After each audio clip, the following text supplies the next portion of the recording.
அனைவருக்கும் வணக்கம். நம்ம சேனலில் இந்த வீடியோ உண்மையிலேயே புதுசான ஒரு வீடியோ தான். இது வரைக்கும் நம்ம பதிவிடாத வீடியோ சொல்லப்போனால், பொதுவாகவே ஆசிரமம் எடுத்துன்னு வச்சுக்கோங்களேன், ஒவ்வொரு ஆசிரமமும் ஒவ்வொரு விதமான கட்டுக்கோப்போடு இருக்கும். ஒவ்வொரு ஆசிரமத்திற்கும் பல வரலாறுகள் இருக்கும். அந்த ஆசிரமத்தை எப்படி உருவாக்கியிருக்காங்க, அந்த ஆசிரமத்தின் மூலமாக எத்தனை குழந்தைங்க முன்னேறிக்கிறாங்க அப்படிங்கிறத நம்ம கண்கூடாக பார்க்க முடியும். ஆனால் எல்லா ஆசிரமமும் இந்த மாதிரி செயல்படுதான் பார்த்திங்கன்னா பாதிக்கு பாதி, சொல்ல போனால் பாதியை தாண்டி முக்கால்வாசி ஆசிரமம் அந்த ஆசிரமத்தின் பெயரால் நிறைய பேர் சுரண்டி திங்கக்கூடியவங்களாக இருப்பாங்க. இன்னும் கூடுதலாக அந்த ஆசிரமத்திலேருந்து வெளியிலேருந்து பார்க்கும்போது நமக்கு அந்த ஆசிரமம் நல்லபடியாக செயல்படுது. அங்கே இருக்கக்கூடிய குழந்தைங்க நல்லபடியாக கல்வியில் தேர்ச்சி பெற்றிருக்கிறாங்க, மருத்துவ வசதி இந்த குழந்தைங்களுக்கு இருக்குது, நல்லபடியாக இருக்கிறாங்க. அப்படி நம்ம வெளியிலேருந்து பார்ப்போம்னா, உள்ளே இருந்து அந்த ஆசிரமத்தில் இருக்கக்கூடிய குழந்தைங்கிட்ட கேட்டோம்னா ஆசிரமத்தில் எந்த விதமான ஊழல் நடக்கு, எவ்வளோ பெரிய பாதிப்பு ஆகிருக்கிறாங்க, எந்த அளவுக்கு மன அழுத்தத்தில் இருக்கிறாங்க அப்படிங்கிறத அந்த குழந்தைங்களுக்கு தான் தெரியும். இன்னும் சொன்னோம்னா அந்த குழந்தைங்க வெளியில் வந்து அதை சொல்கிறதுக்கே பயப்படுவாங்க. கிட்டத்தட்ட பல வருஷங்கள் ஆனாலும் ஆசிரமத்தை விட்டு வெளியில் வந்தாலும் கூட அதை சொல்வதற்கு தைரியம் அவங்கக்கிட்ட இருக்காது. ஏன்னா அந்த அளவுக்கு சின்ன வயசில் இருந்து அந்த ஆசிரமத்தை தாண்டி எங்கேயும் போகாத ஒருத்தங்க, வெளி உலகமே தெரியாத ஒருத்தங்க வெளி உலகத்துக்கு திரும்ப வந்தாலும் கூட ஆசிரமத்தை பற்றி நடக்கக்கூடிய ஊழல்களையோ ஆசிரமத்தை நடக்கக்கூடிய அநீதிகளை பற்றியோ வெளியே சொல்வதற்கு பயந்தே இருந்திருப்பாங்க. அப்படி தான் வளர்க்கப்பட்டிருப்பாங்க. சரி, இப்போ ஏன் சம்மந்தமே இல்லாமல் ஒரு ஆசிரமத்தை தேவையில்லாமல் பேசிகிட்டு இருக்க பாலா அப்படி உங்களுக்கு கேட்க தோணும். நம்ம தமிழ்நாடு கூட வேண்டாங்க, நம்ம திருநெல்வேலி மாவட்டத்துக்கு உட்பட்ட நாங்கூர் சட்டமன்ற தொகுதிக்கு உள்ளே இருக்கக்கூடிய டோனாவூர் அப்படின்ற பகுதியில் டோனாவூர் ஃபெல்லோஷிப் அப்படிங்கிற ஒரு ஆசிரமம் இருக்குது. அங்கே முதியோர்களுடைய ஆசிரமம், குழந்தைகள் பெற்றோர்கள் குழந்தைகள் வளர்க்கக்கூடிய ஆசிரமம், மருத்துவமனை, கல்வி, அப்படி சுற்றி பல பகுதிகளாக அடங்கக்கூடிய இந்த டோனாவூர் ஃபெல்லோஷிப்பில் பல அநீதிகள் நடந்துக்கிட்டு இருக்குது. என்ன போகிற போக்கில் சொல்லிட்டு போகிற அநீதி நடக்கு அப்படி நீங்கள் நினைப்பீங்க. இந்த டோனாவூர் ஃபெல்லோஷிப் அப்படிங்கிறத முதலாக உருவாக்குனவங்க யாருன்னு பார்த்துக்கிட்டிங்கன்னா 1991ஆம் ஆண்டு எம்மி காரல் மைக்கேல் அப்படிங்கிறவங்க இந்த ஆசிரமத்தை உருவாக்குறாங்க. அதாவது அவங்க இந்தியாவுக்குள்ளே வரும்போது இந்தியாவில் தொழுநோயால் பாதிக்கப்பட்டிருக்கக்கூடிய மக்களுடைய எண்ணிக்கை அதிகம்.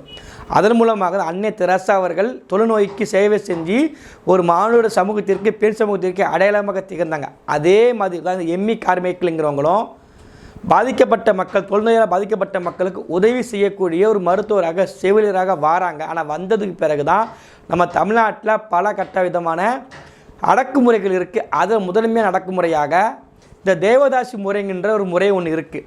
அதாவது பெண்களை கோவிலுக்கு நேர்ந்து விட்டுருவாங்க. அந்த கோவில் இருக்கக்கூடிய பெண்கள் தேவதாசி முறையில் பலவிதமான இன்னல்களை சந்திச்சு இருந்தாங்க. அப்போ அதிலேருந்து மீட்டு சில பெண் குழந்தைகளை பாதுகாத்து அவங்களுக்கென்று ஒரு ஆசிரமத்தை உருவாக்குனது இந்த டோனாவூர் ஃபெல்லோஷிப் அப்படிங்கிற நிறுவனம். இந்த டோனாவூரை வந்து ஒரு அறக்கட்டளையாக மாற்றுறாங்க. கிட்டத்தட்ட ஒரு கன்னியாஸ்திரி தான் எம்மி கார்மைக்கல் அப்படிங்கிறவங்க. அந்த அம்மா வந்து ஒரு கன்னியாஸ்திரி, திருமணம் முடியாமல் கன்னியாஸ்திரி இருப்பாங்க. அந்த கன்னியாஸ்திரியாக இருக்கக்கூடியவங்க கிட்டத்தட்ட அந்த எம்மி கார்மைக்கில் அங்கே ஊரில் இருக்கக்கூடிய மக்கள் எப்படி சொல்லுவாங்கன்னா டோனாவூர் அம்மா, மரியாதையாக கூப்பிடுவாங்க. எல்லாருக்குமே பரிச்சயப்பட்ட நபராக இருந்தாங்க. அத்தனை மக்களுக்கு உதவி பண்ணாங்க. உண்மையிலேயே பாதிக்கப்பட்ட மக்களுக்கு உதவி பண்ணி நல்ல வழிபடுத்துங்கிறதுக்காக வெளிநாட்டில் இருந்து ஃபண்டை கலெக்ட் பண்ணி ஆசிரமத்தை வழி நடத்தி அங்கே முதியோர்களுடைய ஆசிரமம், அப்புறம் குழந்தைகள் தாய் தந்தை இல்லாத குழந்தைகளுக்கான இல்லம், கல்விச்சாலை, மருத்துவ இப்படி பல பகுதியில் உருவாக்கி அந்த அறக்கட்டளைக்கு என்று தனியாக இடத்த வாங்குகிறாங்க. வரக்கூடிய ஃபண்டை வச்சு கல்வி நடத்துகிறாங்க. அந்த குழந்தைங்களுக்கு மருத்துவம் ஏற்படுத்தி கொடுக்குறாங்க. சுற்றி கொஞ்சம் இடத்தையும் வாங்குகிறாங்க. அது முழுக்க அந்த அறக்கட்டளைக்கு உட்பட்டே பதிவு பண்ணுறாங்க. 1927ஆம் ஆண்டு அந்த டோனார் மிஷனை வந்து அறக்கட்டளையாக மாற்றுறாங்க.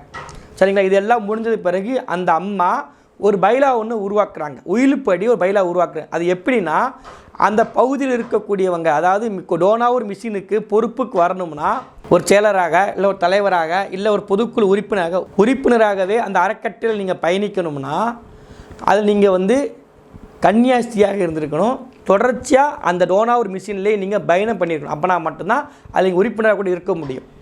இப்படி பல பைலாவை உருவாக்கி அந்த ஆசிரமத்துக்கு உட்பட்ட பல இடங்களை அந்த அறக்கட்டளைக்கு சொந்தமாக ஆக்குறாங்க. 1951ஆம் ஆண்டு இந்த எம்மி கார்மைக்கல் சொல்லக்கூடிய டோனாவூர் அம்மா அவர் வந்து உடல்நலக் குறைவால் இறந்து போகிறாங்க. இப்போ இவங்க இறந்த உடனே தான் பல சிக்கல்கள் கொஞ்சம் கொஞ்சமாக தலை தூக்க ஆரம்பிக்கு. அதாவது அவங்க பைலாவில் மிக முக்கியமான ஒன்று என்னென்னா, கன்னியாஸ்திரியாக இறைக்கு அடிப்பணிந்து செய்யக்கூடிய ஒருத்தங்களை மட்டும்தான் அந்த முக்கியமான பொறுப்பில் இருக்கணும் அப்படிங்கிறது பைலாவாக இருக்குது. இப்போ இந்த பைலாவை நம்ம ஆளுங்க கைக்கு வந்த உடனே கொஞ்சம் கொஞ்சமாக மாற்ற ஆரம்பிக்கிறாங்க. பைலாவையே ஒட்டுமொத்தமாக மாற்ற ஆரம்பிக்கிறாங்க. டேவிட் ராஜமானின் அப்படிங்கிறவர் அந்த நிறுவனத்தை இயக்கிட்டு கொஞ்ச நாளில் இறந்து போகிறார். அவருடைய மூத்த மகன்தான் எசேக்கியேல் தேவ இறக்கம் அப்படிங்கிறவர்.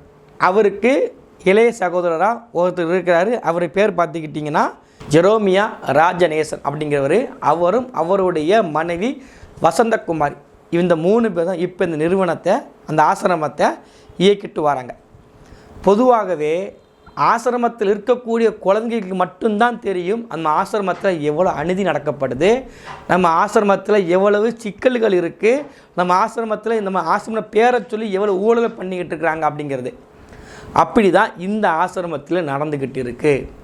கூடுதலாக இந்த ஆசிரமத்தில் இருக்கக்கூடிய முதியோர்களுடைய எண்ணிக்கை நாளுக்கு நாள் குறைஞ்சிக்கிட்டே போகுது.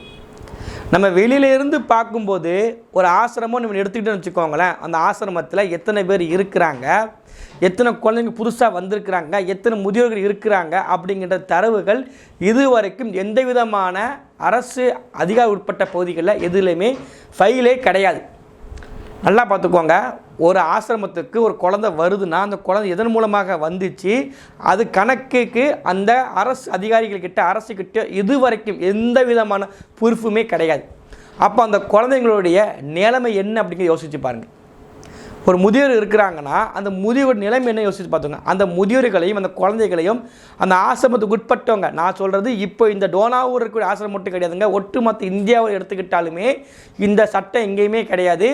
குழந்தைங்களை எந்த மாதிரிக்கு யூஸ் பண்ணுவாங்க, அடுத்த கட்டத்தில் எந்த மாதிரி செய்வாங்கங்கிறது தரவுகள் அரசு அதிகாரிகள்கிட்ட கிடையவே கிடையாது. அவங்கக்கிட்ட ஒரு பைலா இருக்கும். அதாவது அந்த ஆசிரமத்தில் குழந்தைங்க வந்திருக்கிறாங்கன்னா வரவு பதிவையில் எடுத்து வச்சுக்கிடுவாங்க. ஆனால் அந்த வரவு பதிவையில் இருந்தால் மட்டும்தான் உண்டு. ஒரு வேளை இல்லைன்னா அப்போ அந்த குழந்தையோட மனநிலை, அந்த குழந்தைக்கு ஏற்படக்கூடிய விபத்து, அந்த குழந்தை ஏற்படக்கூடிய சிக்கல் யோசித்து கூட பார்க்க முடியாது. அப்படி பல ஆசிரமங்களில் பல குழந்தைகளை பலவிதமான சிக்கல்கள் துன்புறுத்தி ஏற்படுத்திகிட்டு இருக்கு. அப்படி தான் இந்த டோனாவூர் ஃபெல்லோஷிப் சொல்லக்கூடிய ஆசிரமத்துக்குள்ளேயும் பல சிக்கல்கள், பல இன்னல்களை பல குழந்தைங்க சந்திச்சிட்டு இருக்கிறாங்க. அந்த ஆசிரமத்தில் வரக்கூடிய ஒவ்வொரு பெண் குழந்தைகளுக்கும் பின்னாடியும் உங்கள் மதம் சார்ந்த பேராக இருந்தாலுமே, உதாரணத்துக்கு சௌமியான பேருன்னு வச்சுக்கோங்களேன், உங்கள் பேருக்கு பின்னாடி காருண்யா என்கின்ற பேரை இணைக்கப்பட்டுருவாங்க. சௌமியா காருண்யா அப்படின்ற பேரும் சேர்ந்து அவங்களுக்கு இருக்கும்.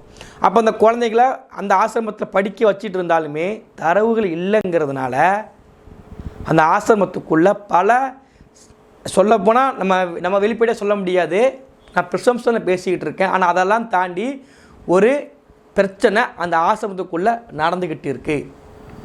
பல குழந்தைகள் பாதிக்க உட்பட்டிருக்காங்க, மன ரீதியாக உடல் ரீதியாக பாதிக்கப்பட்டிருக்கிறாங்க. பல முதியோர்கள் உயிர் இழந்திருக்காங்க ஆசிரமத்துக்குள்ளே. இப்போ இருக்கக்கூடிய தமிழ்நாட்டில் இருக்கக்கூடிய ஆளுங்கட்சியை சார்ந்த ஒரு நபரும் அது எல்லாம் அந்த பகுதியில் இருக்கக்கூடிய நபருக்கும் எல்லாம் தெரியும். அதெல்லாம் தாண்டி இப்போ சமீபத்தில் அந்த ஆளுங்கட்சியில் இணைஞ்ச அவங்களுக்கும் தெரியும் இந்த பகுதியில் பல பிரச்சனைகள் நடந்துக்கிட்டு இருக்குது. அவங்கள்ட்ட முறையிட்டாலும் கூட இந்த ஆளும் அரசாங்கம் கண்டுக்கிடவே மாட்டேக்கு. நான் முதலாக எனக்கு தெரிஞ்சு இந்த பதிவை இந்த டோனாவூர் மிஷின்கின்ற இந்த அறக்கட்டளையில் நடக்கக்கூடிய அநீதியை இணையதளத்தில் முதலாக பேசக்கூடிய நபர் நானாக தான் இருப்பேன் நான் நினைக்கிறேன். யாருக்கும் வெளியே தெரியாமல் இருக்குது. இந்த அரசு, இந்த கவர்மெண்ட்டு, இந்த திமுகவோ இல்லை மற்ற வரக்கூடிய அரசு, எந்த அரசாக இருந்தாலும் சரி தான், இந்த அரசு உரிய நடவடிக்கை எடுக்கணும். ஆசிரமத்துக்குள்ளே எந்த பிரச்சனை நடக்குது அப்படிங்கிறத தெள்ள தெளிவாக கேட்டு அந்த ஆசிரமத்தில் இருக்கக்கூடிய குழந்தைங்களுடைய எண்ணிக்கை என்ன, வரவு என்ன அப்படிங்கிறத, இந்த ஆசிரமம் மட்டும் கிடையாதுங்க, பல ஆசிரமங்கள் இருக்குது. அந்த ஆசிரமத்தில் இந்த மாவட்ட ஆட்சி அலுவலகத்துக்கு உட்பட்ட எல்லைக்கு உட்பட்ட பல பகுதிகளை குறிப்பிட்டு வைக்கணும். பல ஆசிரமங்களில் பலவிதமான அநீதிகள் நடந்துக்கிட்டு இருக்குது. இது யாருக்குமே தெரிய மாட்டேக்கு. அதை வச்சு நிறைய பேர் சம்பாதிச்சிட்டு இருக்காங்க, பணம் சம்பாதிக்கிறாங்க. பல குழந்தைகளுடைய வாழ்க்கையை நம்ம பல திரைப்படங்களை காமிக்கிறாங்க. உடல் உறுப்பு எடுக்கிறது, பெண்களை கற்பழிக்கிறது, அந்த பெண்களை நரபலி கொடுக்கறது, இப்படி பல விஷயங்கள் திரைப்படத்தில் காட்டுறாங்க. அதெல்லாம் ரியலாக நடந்துக்கிட்டு இருக்கு. இந்த ஆசிரமம் என்கின்ற போர்க்குள்ள ஒலிக்கூடிய நரக மாளிகை உள்ள கிடக்கு. ஒவ்வொரு ஆசிரமத்துக்குள்ளே இந்த சிக்கல் இருந்துக்கிட்டு இருக்கு.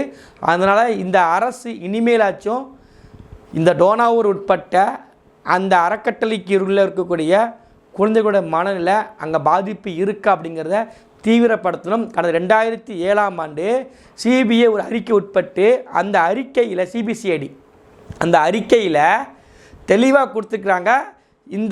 இதை நடத்தக்கூடிய ஃபவுண்டேஷன் இருக்கிறாங்கல்ல, அந்த ஃபவுண்டருக்கு இங்கே பல சிக்கல் கொடுத்துருக்குறாங்க இங்கே இருக்கக்கூடிய குழந்தைகளுக்கு அப்படின்னு சொல்லி அறிக்கை கொடுத்தும் இந்த அரசு இது வரைக்கும் எந்த நடவடிக்கை எடுக்கலை. அது முன்னாடி இருந்த அதிமுக அரசாங்கம் பரவாயில்ல, இப்போ நடைமுறைக்கூடிய திமுக அரசாங்கம் பரவாயில்ல, கண்டுக்கிடவே மாட்டேங்கிறாங்க. ஏன்னா கேட்பதற்கு ஆட்கள் இல்லை. முழுக்க செல்வந்தர்கள் இருக்கிறாங்க. சுற்றி அதற்குன்னு அடியாளர்கள் வச்சுருப்பாங்க. சாதாரண விஷயம் கிடையாது. பல கோடி சொத்து உள்ளே இருக்கக்கூடிய சொத்தை பாதுகாக்க நிர்வகிக்கிறாங்கன்னா எந்த எல்லைக்கும் போவாங்க. சுற்றி அடியாட்கள் இருப்பாங்க. அடியாட்கள் வேறு யார்? நம்ம ஊர்க்காரங்க தான் இருப்பாங்க. அவங்களுக்கு மனசு கிடையாது. ஏன்னா அவங்க முதலாளிகிட்ட துட்டு வாங்கிட்டு இருக்கிறாங்க. அந்த முதலாளி துட்டு வாங்கிறதுனால அவங்களுக்கு எதிராக யாரும் பேசுனாங்கன்னா விசுவாசத்தை காட்டுவாங்க. அது அந்த இடத்துல அவங்க குழந்தை இருந்தால் ஏற்றுக்கிடுவாங்களா? யாரோ ஊரா விட்டு பிள்ளைங்க தானே, பேர் தெரியாத பிள்ளைங்க தானே, அம்மா அப்பா பார்க்காத பிள்ளைங்க தானே அப்படின்ற மனநிலை தான் இவ்வளோ பிரச்சனை நடந்துக்கிட்டு இருக்குது. அதனால் இந்த இடத்துல ஒரு பிரச்சனை கண்டிப்பான முறையில் இருக்குது. அதான் நீதிமன்றம் தானாக முன் வந்து அந்த பகுதியில் நடக்கக்கூடிய பிரச்சனைகளை சந்திக்கணும், பார்த்து தெரிஞ்சிக்கணும். பல உயிர்களும் அந்த பகுதியில் இறந்துருக்கு. இது எல்லாம் நான் போகிற போக்கில் சொல்லலை, நல்லா பார்த்துக்கோங்க. வீர போர் முரசு அப்படின்ற ஒரு புத்தகம். இந்த புத்தகத்தை பர்சனலாக நமக்கு ஒரு அண்ணன் கொடுத்து இதை பற்றி நீங்கள் பேசுங்க, கண்டிப்பாக இந்த ஆசிரமத்துக்குள்ளே பிரச்சனை நடந்துட்டுருக்குன்னு சொல்லி எல்லாமே விவரமாக போட்டுக்கிறாங்க. அங்கே பார்த்துக்கோங்க. இவங்களோட பேர் முதல் கொண்டு புகைப்படம் முதல் கொண்டு மென்ஷன் பண்ணி காமிச்சு போட்டுக்கிறாங்கன்னா, நான் சொல்கிறது ரொம்ப மேலோட்டமாக அந்த ஆசிரமத்தில் நடக்கக்கூடிய பிரச்சனைகளில் ரொம்ப மேலோட்டமாக எதுவுமே மூடி மறைச்சி தான் வெளிப்படையாக நான் சொல்கிறேன். மூடி மறைச்சி தான் சொல்கிறேன். எனக்கு ஒரு பிரச்சனை நடக்க அந்த பகுதி அதில் மாட்டுக்கிறது கிடையாது. உள்ளூரில் விசாரித்து பார்த்தோம், ஆமாம் அங்கே ஒரு பிரச்சனை இருக்குதுன்னு சொல்கிறாங்க. ஆனால் இந்த பத்திரிக்கையில் இதை விட டீட்டெயிலாக போட்டிருக்கிறாங்க. நம்மளால் படித்து பார்க்க முடியாது. உள்ளே இருக்கக்கூடிய குழந்தைக்கு பாலின நோய் இருக்குதுன்னு சொல்கிறாங்க. அது எப்படி உள்ளே இருக்கக்கூடிய குழந்தைக்கு பாலின நோய் எப்படி உள்ளே வரும்? அப்போது இந்த அரசுனா திமுக அரசு கிடையாது, அரசாங்கத்தில் நம்ம நம்பிக்கை இருக்குது. இந்த அரசாங்கம், அந்த அரசாங்கத்தை செயல்படுத்தக்கூடிய இந்த அரசு எந்த அரசாக இருந்தாலும் பரவாயில்ல, அந்த அரசு கண்டிப்பான முறையில் இதில் நடக்கக்கூடிய தீமைகளை கொண்டு வரணும். அதற்கான முழு முயற்சியாக நம்மளும் அதில் இருப்போம். அடுத்தடுத்து இந்த பகுதிகளில் என்ன நடக்கு அப்படிங்கிறத டீட்டெயிலாக நமக்கு கிடைக்கக்கூடிய தரவுகளை வச்சு பேசுவோம். யாராக இருந்தாலும், எவ்வளோ பெரிய கொம்பனாக இருந்தாலும் சட்டத்துக்கு உட்பட்டு தண்டனைகள் சட்ட ரீதிக்கு அநீதியாக நடத்துனாங்கன்னா தண்டனைகள் கண்டிப்பான முறையில் கிடக்கும். நம்ம சட்டம் அப்படி நிறைய பேருக்கு வாங்கி கொடுத்துருக்கு. முழுமையாக சட்டத்தை நான் நம்புகிறேன், சட்டத்தை நான் மதிக்கிறேன். இந்த ஆசிரமத்தில் எதுவும் சிக்கல்கள் இருந்துச்சுன்னா இந்த அரசு, ஒன்றிய அரசோ இல்லை சிபிஐ அதிகாரிகளோ இதை ஆய்வு பண்ணி இந்த பகுதியில் நடக்கக்கூடிய குற்றங்களையும் கண்டுபிடிச்சி குற்றவாளிகளுக்கு தக்க தண்டனை கொடுக்கணும். குழந்தைங்க வெளியே சொல்ல பயப்படுவாங்க. நம்ம தான் உள்ளே இறங்கி பார்க்கணும். அப்போனா தான் அநீதி நடந்திருக்கா நடக்கலை அப்படிங்கிறது தெரிய வரும். இனிமேலும் இந்த பகுதி நடக்கக்கூடிய பிரச்சனைகளை தொடர்ச்சியாக நம்ம பேசுவோம். என்ன பிரச்சனை நடக்கு, எந்த விதமான பிரச்சனைகளை கொடுக்க போகிறாங்கங்கிறத அடுத்தடுத்த பதிவில் பார்க்கலாம். நான் திரும்பியும் சொல்கிறேன், இது ஒரு ஆசிரமம் மட்டும் கிடையாது. தமிழ்நாட்டில், இந்தியா முழுக்க பல ஆசிரமங்களில் இந்த மாதிரி பிரச்சனைகள் இருந்துக்கிட்டே இருக்குது. இந்த அரசு இல்லை நீதிமன்றமோ தலையிட்டு ஆசிரமத்தில் இருக்கக்கூடிய குழந்தைகளோட எண்ணிக்கை, முதியோர்களோட எண்ணிக்கையெல்லாம் அரசுக்கிட்ட பதிவாக இருக்கணும். யார் இறந்து போகிறாங்கன்னா டெத் சர்டிஃபிகேட்டு கண்டிப்பான முறையில் கொடுக்கணும். அவங்க இறந்து போகிறதுக்கான உடல் கூராய்வையும் பண்ணி பார்க்கணும். அப்போனா தான் ஒரு ஆசிரமம் முறையாக செயல்படும். இல்லைனா அவங்களுக்கு தேவையான விஷயத்த அந்த ஆசிரமத்தை நடத்தக்கூடியவங்க என்ன வேணாலும் பண்ணுவாங்க. ஆசிரமத்தை வச்சு பல ஊழல்கள் பல பேர் பண்ணிக்கிட்டு இருக்கிறாங்க. ஆசிரமத்தின் பேரில் இருக்கக்கூடிய குற்றவாளிகளையும் அயோக்கியர்களையும் கைது பண்ணும் இந்த நீதிமன்றம் அப்படின்னு நம்புகிறேன். நம்பிக்கையோடு இந்த வீடியோ முடிக்கிறேன். அடுத்த ஒரு பதிவில் நல்ல ஒரு பதிவில் சந்திக்கிறேன். நன்றி, வணக்கம்.